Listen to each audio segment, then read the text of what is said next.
학창시절 학교폭력 피해자였던 아내. 그 후유증으로 성인이 돼서도 인간관계가 어려웠고 연애도 쉽지 않았다. 하지만 끈질긴 남편의 구애 끝에 결혼을 하게 되었다. 그렇게 행복한 가정을 꿈꾸며 결혼 생활을 이어나갔다. 그러던 어느 날 남편이 늦게까지 술을 먹고 집으로 들어와 아내에게 성질을 내며 남편이 들어왔는데 잠을 자고 있어? 라며 화를 내며 아내의 머리를 밀치기 시작했다. 그렇게 한참이 지나고 남편은 지쳤는지 소파에서 잠을 잤고 처음 보는 남편의 모습에 무서움을 느낀 아내는 바로 처갓집으로 도망을 쳤다. 그 후 아내의 SNS로 한 통의 메시지가 왔다. 그 내용은 안녕하세요. 저는 그쪽 남편분께 학교 폭력을 받은 피해자입니다. 라는 말과 함께 흉기로 폭행을 하고 치욕스러운 사진과 금품 갈치 등으로 학창시절을 보냈다며 사진과 함께 연락이 왔다. 그 얘기를 들은 아내는 남편이 학교 폭력 가해자라는 사실에 충격을 받았다.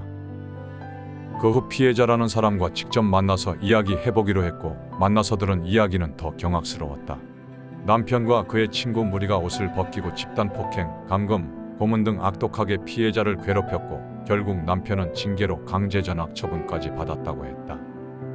아내 또한 학폭 피해자였기 때문에 남편의 행동이 얼마나 잘못됐는지 공감할 수 있었다. 하지만 남편은 아내가 학폭 피해자라는 사실을 처음 듣고 누구보다 같이 슬퍼하고 분노해 주었던 남편이라 더욱 배신감이 치밀어 올랐다.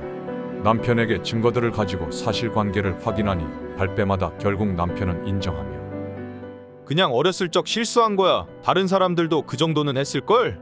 그리고 지금은 다 잊고 잘 살고 있는데 학창시절 얘기 가지고 왜 그러는 건데? 자기가 학폭 피해자라서 그러는 거야? 누구나 실수는 할 수 있잖아. 라고 뻔뻔하게 나오는 남편.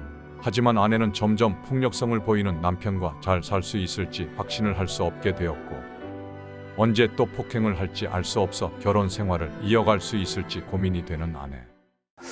안녕하세요. 남성태 변호사입니다. 오늘 사연은 자기를 좋아해줘서 이제 쫓아다녀서 이제 결혼까지 했는데 남편이 어느 날 갑자기 폭력적인 모습을 보이고 그리고 알고 보니까 이제 과거에 이제 학교 폭력 전력도 있었던 거예요. 근데 더 이제 안타까운 건 뭐냐면 이 아내분이 이제 학교 폭력 피해자였던 거죠. 그래서 이제 아내분이 남편의 모습, 남편의 과거 때문에 굉장히 고민이 많으실 것 같아요.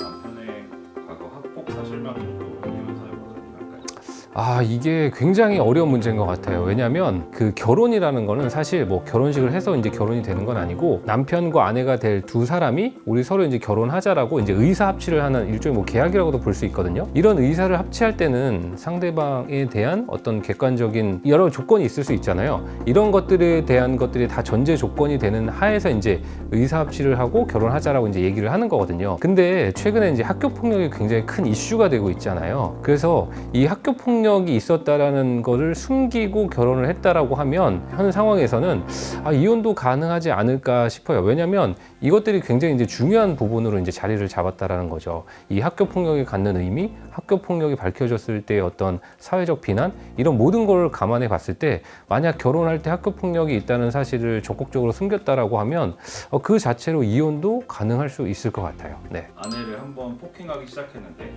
같이 살 수 있어요.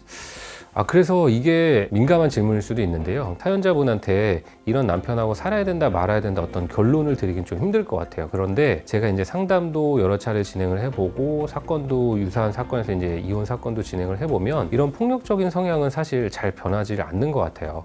그래서 남편분께서 본인이 한 행동에 대해서 반성을 하고 이 심각성을 느끼고 어떤 전문적인 치료를 받고 개선을 하지 않으면 아마 바뀌기가 많이 쉽지는 않을 것 같아요. 그래서 지금 상황에 있어서 만약 아내분이 이혼을 원하신다라고 하면 남편 본인은 이게 뭐 별거냐, 뭐 그냥 머리 몇 대 민 건데 라고 생각할 수 있지만 이것도 엄밀히 따지면 폭력이고 폭행이거든요. 따라서 아내분이 더 이상 혼인관계를 유지하기가 어렵다라고 생각하시면 결국 소송은 이제 어떤 증거로서의 자신의 주장을 입증을 해야 되는 거거든요. 그러니까 남편한테 어떤 폭행을 당했던 어떤 흔적들, 뭐 진단서라든지 뭐 경찰에 신고한 내역이라든지 아니면 폭행 당했을 때 어떤 사진이라든지 뭐 이런 증거들을 좀 남겨놓으시는 게 향후 이혼 소송에 있어서 좀 유리한 위치에 있을 것 같아요. 그래서 이런 유사한 사건이나 뭐 비슷한 어떤 상황으로 고민을 하시는 분이 있다라고 하면 저한테 이제 상담 문의를 해주시면 제가 답변 드리도록 하겠습니다. 네, 감사합니다.